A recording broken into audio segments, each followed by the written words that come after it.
కాకినాడ జిల్లా వ్యాప్తంగా అధికారికంగా 25,000కు పైగా హైకోర్టులో వరి పంట దెబ్బతిన్నదని 150 కోట్ల నష్టం సంభవించిందని జిల్లా వ్యవసాయ శాఖ జాయింట్ డైరెక్టర్ విజయ్ కుమార్ తెలిపారు.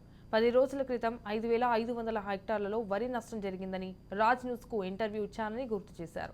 ఇప్పుడు ఆ నష్టం 25,000కు పైగా హెక్టార్లకు చేరిందని వెల్లడించారు. ఇన్పుట్ సబ్సిడీ ఇచ్చేందుకు ప్రభుత్వం ఆమోదం తెలిపిందంటున్న జేడీ విజయ్ కుమార్తో మా ప్రతినిధి Samba face to face.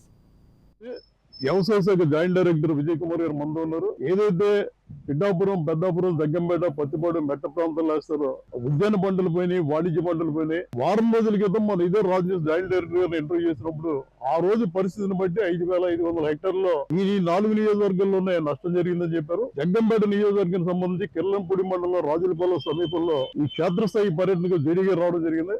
Sir మనం 5,500 హెక్టార్లు ఉన్నాం సార్. ఎంతవరకు పెరుగుతుంది? మొన్న శుద్ధగడ్డ పొంగిన దాని వల్ల అప్పుడు 5,575 హెక్టార్లు ఇనండేషన్ కింద ఇవ్వటం జరిగింది. అయితే ఏలేరు ఇప్పుడు పొంగటం వల్ల దగ్గర 27,000 క్యూసెక్లు రిలీజ్ చేయటం వల్ల నేను 7-8 మండలాలు నిన్న అంతా కూడా పర్యటించి చూడటం జరిగింది. చాలా చోట్ల బ్రీచెస్ పట్టడం వల్ల వాటర్ ఓవర్ఫ్లో అవుతుంది. ఈ రోజు చూస్తే దగ్గరగా 4 to 5 feet అంటే క్రాప్ పైన 4 to 5 feet వరకు పారుతుంది. సుమారుగా మరి ఇక ఒక వారము పైనే వాటర్ రిసీడ్ అవడానికి కొన్ని ఫీల్డ్స్ లో పట్టేటువంటి అవకాశం ఉంది.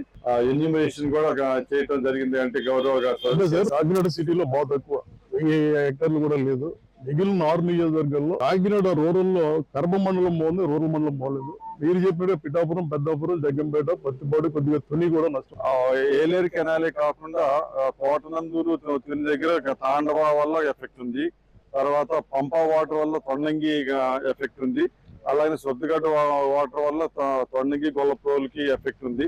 సో ఈ రకంగా మొత్తం మనకి 25,000 హెక్టార్స్ ఎనండేట్ అయినట్టుగా మనం గుర్తించడం జరిగింది. ఇప్పటికే 10 రోజుల నుంచి వర్షాలు పడుతున్నాయి. వారం రోజుల నుంచి నీరులో పంట ఉండిపోయింది.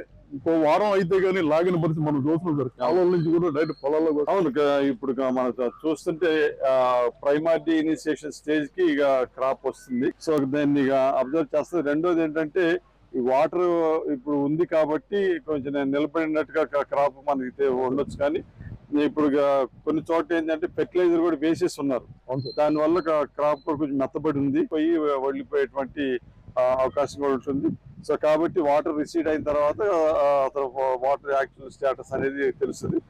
బట్ యాజ్ ఆఫ్ నవ్ అయితే ఇక చూసిన ప్రతి దగ్గర కూడా క్రాప్ వచ్చి ఒక మెత్తగానే కనిపిస్తా ఉంది. సార్ రైతులకి అయితే భూస్వాములు కాబట్టి వాళ్ళు బ్యాంకుల్లో లోన్ తీసుకున్నప్పుడు ఇన్సూరెన్స్ వచ్చింది, ఆల్రెడీ ప్రీమియం కట్టించుకున్నారు. కౌలు రైతుల పరిస్థితి ఏంటి సార్? ప్రధానమంత్రి ఫసల్ యోజనలో వాళ్ళకి ఏమైనా బెనిఫిట్ అవుతుంది? ఈ సంవత్సరం ఇన్సూరెన్స్ గురించి ఇక నిన్నే గైడ్ లైన్స్ వచ్చినాయి. సో ఖరీఫ్ వరకు గవర్నమెంట్ ప్రీమియం కడతామని ఇక ఆ గైడ్ లైన్స్ లో వచ్చింది. సో దాని యొక్క విధి విధానాలు ఈ రోజు ఇప్పుడు టీసీలో ఒక మినిస్టర్ గారు కూడా దాని గురించి ఒక న్యూస్ ఇస్తామని అని చెప్పారు. మొత్తం కాకినాడ జిల్లాలో 37,000 హెక్టార్లకు గాను ఎంత లాస్ అయ్యండి ఈ రోజు అంచనాలు బట్టి? అంటే మానిటరీ లాస్ అంటారా?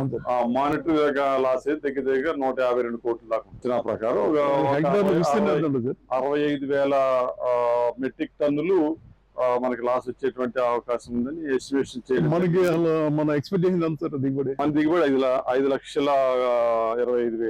దానిలో మనకి 65,000 మెట్రిక్ టన్నులు లాస్ అవుతుందని ప్రస్తుతానికి అంచనా వేయటం జరిగింది.